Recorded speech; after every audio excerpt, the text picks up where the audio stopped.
Viewers, welcome back in our program. Viewers, ਹੁਣ ਆਪਾਂ ਤੁਹਾਡੀਆਂ ਜਿਹੜੀਆਂ ਲਿਖਤਾਂ ਨੇ, ਜੋ ਤੁਹਾਡੀਆਂ ਈਮੇਲਸ ਨੇ ਜਾਂ ਤੁਹਾਡੇ ਮੈਸੇਜ ਨੇ, ਉਹ ਆਪਾਂ ਸ਼ੇਅਰ ਕਰਨ ਜਾ ਰਹੇ ਹਾਂ। ਆਪਾਂ ਤੁਹਾਨੂੰ ਪਹਿਲਾਂ ਹੀ ਦੱਸ ਦਈਏ ਕਿ ਜਿਹੜੀਆਂ ਤੁਹਾਡੀਆਂ ਲਿਖਤਾਂ ਸਾਨੂੰ ਐਵਰੀਡੇ ਵਸੂਲ ਹੁੰਦੀਆਂ ਨੇ, ਮੈਸੇਜ ਵਸੂਲ ਹੁੰਦੇ ਨੇ, ਉਹ ਆਪਾਂ ਉਹਨਾਂ ਨੂੰ ਪੜ੍ਹਦੇ ਹਾਂ।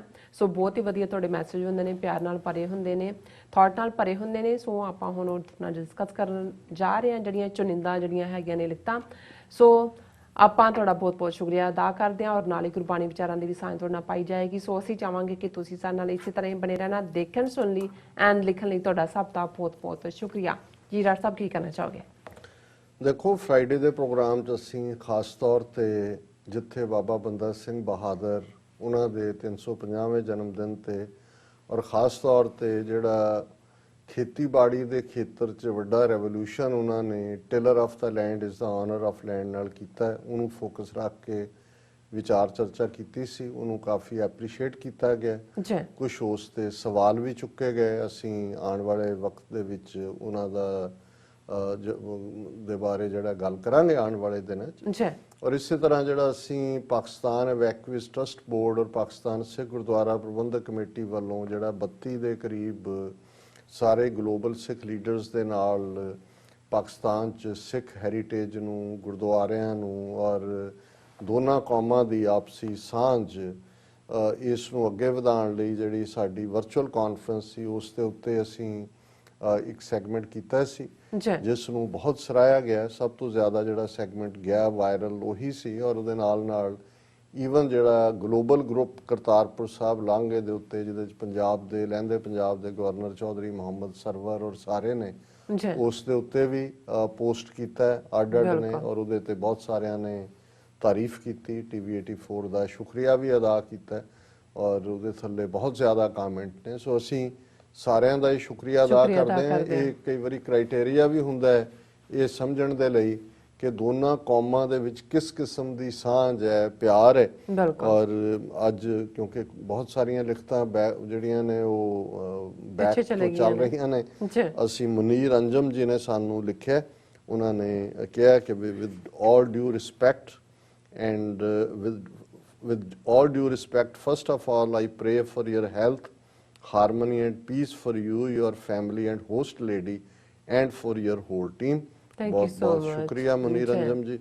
फिर उन्होंने कहा moreover I want to express my feelings that I have never seen a complete man, rather complete package like you in my life, who have a strong knowledge of history, geological history, having authority on global politics, wisdom and a high intellect level, and above all you are great personality. So उन्होंने ਇੰਨੇ adjective ਲਾ ਦਿੱਤੇ ਨੇ।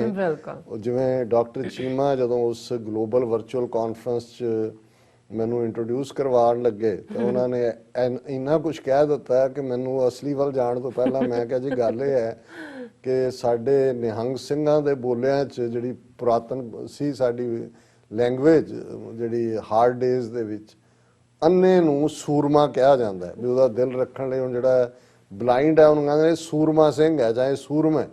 ਮੈਂ ਕਿਹਾ ਜਿਹਦੀ ਇੱਕ ਅੱਖ ਹੁੰਦੀ ਹੈ ਉਹਨੂੰ ਲੱਖ ਨੇਤਰਾ ਕਿਹਾ ਜਾਂਦਾ ਵੀ ਲੱਖ ਅੱਖਾਂ ਨੇ। ਸੋ ਅਸੀਂ ਤਾਂ ਮੁਨੀਰ ਸਾਹਿਬ ਤੁਹਾਡੇ ਵਾਂਗ ਉਵੇਂ ਹੀ ਤਾਲਿਬੇ ਇਲਮ ਹੈ, ਇਹ ਤੁਹਾਡੀ ਮੁਹੱਬਤ ਹੈ। ਔਰ ਮੈਂ ਸਮਝਦਾ ਵੀ ਸਾਰੇ ਪੀਰੀਅਡ 'ਚ ਜਿੰਨਾ ਪਿਆਰ ਪਾਕਿਸਤਾਨੀ ਭੈਣਾਂ ਭਰਾਵਾਂ ਦਾ ਆਪਣੀ ਕੌਮ ਨਾਲ ਤਾਂ ਪਿਛਲੇ 35-40 ਸਾਲ ਤੋਂ ਅਸੀਂ ਪਿਆਰ ਲਿਆ ਹੀ ਹੈ, ਪਰ ਇੱਧਰ ਜਿੰਨਾ ਪਿਆਰ ਤੁਸੀਂ ਲੁਟਾ ਰਹੇ ਹੋ ਉਹਨੇ ਆਈ ਐਮ ਹੰਬਲਡ ਬਾਈ ਇਟ। ਔਰ ਇਹ ਤੁਹਾਡੇ ਸਾਰਿਆਂ ਦੀ ਮਿਹਰਬਾਨੀ ਹੈ, ਔਰ ਮੈਂ ਸਮਝਦਾ ਤੁਹਾਡਾ ਵੱਡਾਪਨ ਹੈ ਵੀ ਤੁਸੀਂ ਇਸ ਤਰ੍ਹਾਂ ਸੋਚਦੇ ਹੋ। ਉਹਨਾਂ ਨੇ ਕਿਹਾ I M A huge fan of yours and I think the people like you can bring back the peace and prosperity and religious harmony around the world. Please accept my apologies in advance for the selection of words because I am no man but a simple follower of yours. ਤੁਹਾਡੀ humility ਵੀ ਮੁਨੀਰ ਸਾਹਿਬ ਇਸ ਨੂੰ ਸਲਾਮ ਹੈ। ਔਰ ਫਿਰ ਉਹਨਾਂ ਨੇ God bless you and please continue your efforts for your own homeland. ਔਰ ਨਾਲ ਹੀ ਉਹਨਾਂ ਨੇ ਕਿਹਾ ਵੀ ਮੇਰੇ ਕੁਝ ਹੋਰ ਵੀ ਸੁਝਾਅ ਔਰ ਸਵਾਲ ਨੇ, ਪਰ ਜੇ ਤੁਸੀਂ ਸਾਨੂੰ ਜਵਾਬ ਦਿਓਗੇ ਤੇ ਫਿਰ ਅਸੀਂ ਅੱਗੇ ਤੁਰਾਂਗੇ। ਸੋ ਅਸੀਂ ਉਹਨਾਂ ਦੇ ਨਾਲ ਜ਼ਰੂਰ ਰਾਬਤੇ 'ਚ ਹੋਵਾਂਗੇ। ਔਰ ਇਸ ਸਾਰੇ ਚੋਂ ਲਿਖਤਾਂ ਤਾਂ ਮੇਰੇ ਸਾਹਮਣੇ ਹੋਰ ਵੀ ਨੇ ਪਰ ਇਹਨਾਂ ਦੀ ਅਜ਼ਫਰ ਖਾਨ ਜੀ ਦੀ ਟੋਰਾਂਟੋ ਤੋਂ ਲੰਬੀ ਲਿਖਤ ਹੈ ਬੰਦਾ ਸਿੰਘ ਬਹਾਦਰ ਤੇ, ਉਹਨਾਂ ਵਕਤ ਨਹੀਂ ਹੋਏਗਾ, ਪਰ ਮੈਂ ਉਹਨਾਂ ਦੇ ਕੰਸਰਨ ਜ਼ਰੂਰ ਆਉਣ ਵਾਲੇ ਦਿਨਾਂ 'ਚ ਕਰਾਂਗਾ। ਬਿਲਕੁਲ। ਬਲਬੀਰ ਸਿੰਘ ਜਿਹੜੇ ਸਾਨੂੰ ਬਹੁਤ ਯੂਜ਼ਫੁਲ ਸਟੋਰੀਜ਼ ਵੀ ਭੇਜਦੇ ਨੇ, ਲਿਖਦੇ ਵੀ ਨੇ, ਉਹਨਾਂ ਨੇ ਕੈਨੇਡਾ 'ਚ ਕਾਬਲੇ ਤਾਰੀਫ ਇਨ ਸਿੱਖ ਹਿਸਟਰੀ ਟੂਡੇਜ਼ ਪ੍ਰੈਜੈਂਟੇਸ਼ਨ ਉਹਨਾਂ ਨੇ ਫਰਾਈਡੇ ਦੇ ਪ੍ਰੋਗਰਾਮ ਤੇ ਕਿਹਾ, ਫਤਿਹ ਬੁਲਾਈ ਹੈ। ਔਰ this week's programme on TV84 very interesting to watch that reminds our past and present. May I request you to kindly send me link of today's program related to Baba Banda Singh Bahadur ji. Balbir Singh ji, ਮੈਂ ਤੁਹਾਡੀ email ਤੇ ਤੁਹਾਨੂੰ ਉਹਦਾ link ਭੇਜ ਵੀ ਦਿੱਤਾ ਸੀ ਸਾਰੇ programme ਦਾ ਵੀ ਔਰ ਇਕੱਲਾ ਵੀ। Wish you my best and all team members for TV84 presentation. Indeed, very worrisome period coming on Punjab and Kisan Morcha. May Vaheguru keep them in ਚੜ੍ਹਦੀ ਕਲਾ and bless success. So ਅਸੀਂ ਵੀ ਦਿਨ ਰਾਤ ਚਿੰਤਤ ਵੀ ਹਾਂ ਔਰ ਗੁਰੂ ਚਰਨਾਂ 'ਚ ਅਰਦਾਸ ਕਰਦੇ ਹਾਂ ਕਿ ਸਤਿਗੁਰੂ ਰਹਿਮਤ ਕਰਨ। ਜਿਹੜਾ ਇੱਕ ਗੱਲ ਹਮੇਸ਼ਾ ਜਿਹੜਾ ਸ਼ੇਅਰ ਤਾਂ ਪਤਾ ਨਹੀਂ ਕਿਹਦਾ ਹੈ, ਪਰ ਬਚਪਨ ਦਾ ਜਿਹੜਾ ਯਾਦਾਂ 'ਚ ਪਿਆ ਹੋਇਆ ਔਰ ਇਹ ਹੈ ਕਿ ਵੀ ਮੁਦਈ ਲੱਖ ਬੁਰਾ ਚਾਹੇ तो क्या होता है, होता वही है जो मंजूरे खुदा होता है। अल्टीमेटली रब दी विल हुंदी है, जिन्ना मर्जी कोई जिहड़ा तुहाडा विरोध करना चाहे और तबाही करन वाले बहुत वारी साडी कॉमन विजडम साडी धरती दी कहंदी है कि भी जिहड़ा टोआ तुसीं दूसरे ਲਈ ਖੋਦਦੇ ਹੋ ਉਹਦੇ ਵਿੱਚ ਤੁਸੀਂ ਖੁਦ ਡਿੱਗ ਪੈਂਦੇ ਹੋ। ਔਰ ਹੁਣ ਅਸੀਂ ਦੋ ਸ਼ਲੋਕ ਕਬੀਰ ਸਾਹਿਬ ਦੇ ਵਿਚਾਰ ਦੇ ਲਈ ਚੁਣੇ ਨੇ, 51 ਨੰਬਰ ਔਰ 52 ਨੰਬਰ। ਔਰ ਪਹਿਲਾ ਹੈ, ਕਬੀਰ ਨੀ ਗੁਸਾਏ ਬਹਿ ਗਏ ਥਾਂਗੀ ਨਾਹੀ ਕੋਏ ਦੀਨ ਗਰੀਬੀ ਆਪਣੀ ਕਰਤੇ ਹੋਏ ਸੋ ਹੋਏ। ਗੋ ਸਾਈ ਹੈ ਧਰਤੀ ਦਾ ਸਾਈ, ਗੋ ਇਸ ਲਈ ਗਵਰਧਨ ਵੀ ਕਹਿੰਦੇ ਨੇ ਉਸ ਦੇ ਲਈ, ਇਹ ਹਿੰਦੂ ਇਤਿਹਾਸ ਦੇ ਸ਼ਬਦ ਨੇ ਕਿ ਇਹ ਰੱਬ ਜਿਹੜਾ ਹੈ ਇਹ ਧਰਤੀ ਦਾ ਸਾਈ ਹੈ, ਧਰਤੀ ਦਾ ਮਾਲਕ ਹੈ। ਕਬੀਰ ਨਿਗੁਸਾਏ ਬਹਿ ਗਏ ਥਾਂਗੀ ਨਾਹੀ ਕੋਏ। ਹੁਣ ਜਿਹੜੇ ਤਾਂ ਉਸ ਖਸਮ ਦੇ ਨਾਲ ਜੁੜੇ ਹੋਏ ਨੇ ਉਹ ਤਾਂ ਖਸਮ ਵਾਲੇ ਨੇ, ਤੇ ਜਿਹੜੇ ਟੁੱਟੇ ਹੋਏ ਨੇ ਉਹ ਨਿਖਸਮੇ ਨੇ, ਬਿਲਕੁਲ ਉਹਨਾਂ ਦਾ ਕੋਈ ਮਾਲਕ ਨਹੀਂ ਹੈ। ਥਾਂਗੀ ਨਾਹੀ ਕੋਏ, ਜਦੋਂ ਅਸੀਂ ਦੇਖਦੇ ਹਾਂ ਕਿ ਥਾਂਗੀ ਮਲਾਹ ਹੁੰਦਾ। ਹੁਣ ਇਹ ਹੈ ਕਿਉਂਕਿ ਜਿੰਨੀ ਵੀ ਰੂਹਾਨੀਅਤ ਦੀ ਦੁਨੀਆ 'ਚ ਜਦੋਂ ਦੁਨੀਆ ਨੂੰ ਤਸ਼ਬੀਹ ਦਿੱਤੀ ਜਾਂਦੀ ਹੈ ਤਾਂ ਸਮੁੰਦਰ ਨਾਲ ਦਿੱਤੀ ਜਾਂਦੀ ਹੈ, ਉਹਨੂੰ ਅਸੀਂ ਭਵ ਸਾਗਰ ਕਹਿੰਦੇ ਜਾਂ ਦਰਿਆ ਨਾਲ ਦਿੱਤੀ ਜਾਂਦੀ ਹੈ ਕਿ ਇਵੇਂ ਤੁਸੀਂ ਦਰਿਆ ਦੇ ਇੱਕ ਕੰਢੇ ਹੋ ਦੂਸਰੇ ਪਾਸੇ ਜਾਣਾ, ਮਲਾਹ ਹੀ ਲੈ ਕੇ ਜਾਂਦਾ, ਬੇੜੀ ਹੈ।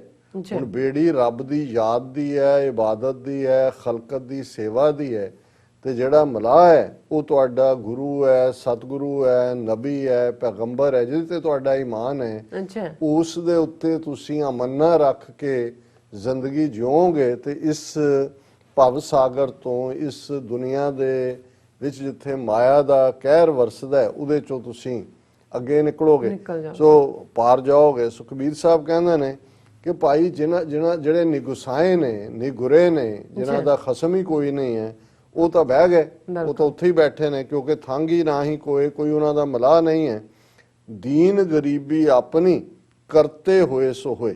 ਔਰ ਇੱਕ ਪਾਸੇ ਉਹ ਨੇ ਜਿਹੜੇ ਨਿਮਰਤਾ ਦੇ ਵਿੱਚ ਨੇ, ਦੀਨਤਾ, ਦੀਨ ਹੁੰਦਾ ਕਿ ਵਿਚਾਰਗੀ, ਤੁਸੀਂ ਰੱਬ ਦੇ ਸਾਹਮਣੇ ਤਾਂ ਵਿਚਾਰਗੀ 'ਚ ਹੁੰਦੇ ਹੋ।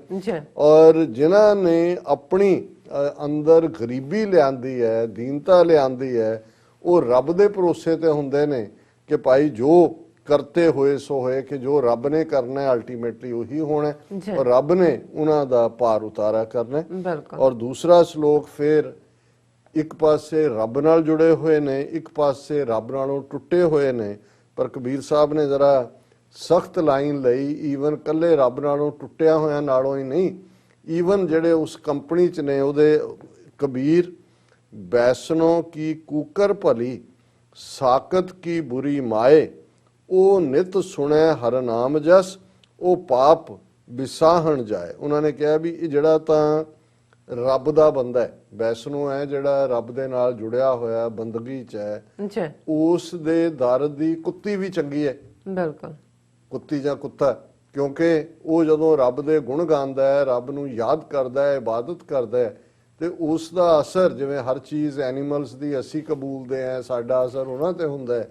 ਕਬੀਰ ਬੈਸਨੋ ਕੀ ਕੂਕਰ ਭਲੀ, ਉਸ ਦਾ ਕੁੱਤਾ ਵੀ ਜਿਹੜਾ ਹੈ ਉਹ ਭਲਾ ਹੈ, ਚੰਗਾ ਹੈ। ਸਾਕਤ ਕੀ ਬੁਰੀ ਮਾਂ ਹੈ, ਸਾਕਤ ਉਹ ਹੈ ਜਿਹੜਾ ਰੱਬ ਨਾਲੋਂ ਟੁੱਟਿਆ ਹੋਇਆ, ਕਿ ਉਹਦੀ ਮਾਂ ਵੀ ਮਾੜੀ ਹੈ, ਕਿਉਂਕਿ ਇੱਕ ਤਾਂ ਉਹਨੇ ਜੰਮਿਆ ਉਹਨੂੰ, ਦੂਜਾ ਉਹ ਵੀ ਕਿਉਂਕਿ ਆਪਣੇ ਪੁੱਤ ਦੀ ਸੁੱਖ ਮੰਗੇਗੀ, ਇਸ ਲਈ ਉਹ ਰੱਬ ਵੱਲ ਤਾਂ ਆਪ ਵੀ ਨਹੀਂ ਤੁਰੇਗੀ। ਉਸ ਕਿ ਉਹਦੀ ਮਾਂ ਵੀ ਜਿਹੜੀ ਬੁਰੀ ਹੈ ਉਸ ਕੁੱਤੀ ਦੇ ਕੰਪੈਰੀਜ਼ਨ, ਜਿਹੜੀ ਕਿ ਰੱਬ ਦੇ ਬੰਦੇ ਦੇ ਦਰ ਦੀ ਹੈ। ਕਿਉਂ? ਉਹ ਨਿਤ ਸੁਣੈ ਹਰ ਨਾਮ ਜਸ, ਕਿ ਕੁੱਤੀ ਤਾਂ ਜਿਹੜੀ ਹੈ ਉਹ ਰੋਜ਼ਾਨਾ ਰੱਬ ਦੇ ਜਿਹੜਾ ਜਿੱਥੇ ਜਸ ਕੀਤਾ ਜਾ ਰਿਹਾ ਉਹਨੂੰ ਸੁਣਦੀ ਹੈ।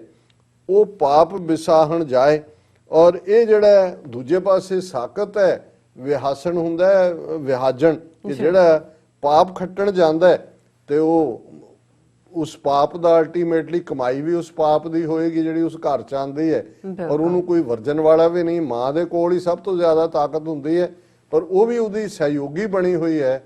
ਇਸ ਲਈ ਉਸ ਮਾਹੌਲ ਤੋਂ ਦੂਰ ਰਹਿਣਾ ਹੀ ਬਿਹਤਰ ਹੈ। ਔਰ ਇਹ ਹੋਰ ਵੀ ਜਦੋਂ ਸਾਕਤ ਦੀ ਗੱਲ ਕਰਦੇ ਹਾਂ, ਕਬੀਰ ਸਾਹਿਬ ਨੇ ਇੱਕ ਤਾਂ ਹੋਰ ਕਿਹਾ ਕਿ ਵੀ ਕਬੀਰ ਸਾਕਤ ਸੰਗ ਨਾ ਕੀਚੀ ਹੈ, ਦੂਰੇ ਜਾਈਏ ਭਾਗ, ਕਿ ਵੀ ਜਦੋਂ ਇਹ ਰੱਬ ਤੋਂ ਟੁੱਟੇ ਲੋਕ ਜਿਹੜੇ ਗਲਤਾਨ ਨੇ ਮਾਇਆ ਦੇ ਵਿੱਚ, ਇਹ ਆਂਦੇ ਵੀ ਹੋਣ ਤਾਂ ਰਾਹ ਬਦਲ ਲੋ, ਦੂਰੇ ਜਾ, ਦੂਰੋਂ ਦੇਖੋਗੇ ਵੀ ਆ ਰਹੇ ਨੇ, ਪਾਸੇ ਹੋ ਨਹੀਂ ਤਾਂ ਇਹਨਾਂ ਨੇ ਤੁਹਾਡੇ ਤੇ ਅੱਧੇ ਸੈਕਿੰਡ 'ਚ ਵੀ ਕੁਛ ਨਾ ਕੁਛ ਅਸਰ ਛੱਡ ਜਾਣਾ। ਸੋ ਇਹ ਅੱਜ ਦਾ ਵਿਚਾਰ ਹੈ ਜੀ। ਰਾਜ ਸਾਹਿਬ ਤੁਹਾਡਾ ਬਹੁਤ ਬਹੁਤ ਸ਼ੁਕਰੀਆ, ਤੁਸੀਂ ਅੱਜ ਦੇ ਆਏ ਸ਼ੋ ਤੇ ਅੱਜ ਦਾ ਵਿਚਾਰ ਸਾਡੇ ਦਰਸ਼ਕਾਂ ਨਾਲ ਸਾਂਝਾ ਕੀਤਾ। ਸੋਚ ਨਾਲ ਆਪਣੇ ਵਿਊਅਰਸ ਕੋਲ ਲੈਣੇ ਇਜਾਜ਼ਤ। ਵਿਊਅਰਸ, ਸਾਡੇ ਪ੍ਰੋਗਰਾਮ ਦਾ ਸਮਾਂ ਇੱਥੇ ਹੀ ਸਮਾਪਤ ਹੁੰਦਾ। ਤੁਸੀਂ ਆਪਣੀ ਰਾਏ ਤੇ ਸੁਝਾਅ ਸਾਨੂੰ ਭੇਜਣਾ ਭੁੱਲਣਾ ਸਾਡੇ ਇਸ ਪਤੇ ਤੇ SOS@TV84.tv ਤੇ। ਅਸੀਂ ਆਪਣਾ ਪ੍ਰੋਗਰਾਮ ਲੈ ਕੇ ਫਿਰ ਦੁਬਾਰਾ ਤੁਹਾਡੇ ਸਨਮੁਖ ਹੋਵਾਂਗੇ। ਤਦ ਤੱਕ ਲਈ ਮੈਨੂੰ ਤੇ ਆਪਣੇ ਡਾਟ ਸੁਣਾ ਗਿਆ ਦੋ। ਦੇਖਦੇ ਰਹੋ TV84। ਬੁਲਾ ਦਿਓ ਫਤਿਹ। ਵਾਹਿਗੁਰੂ ਜੀ ਕਾ ਖਾਲਸਾ, ਵਾਹਿਗੁਰੂ ਜੀ ਕੀ ਫਤਿਹ। ਰੱਬ ਰਾਖਾ।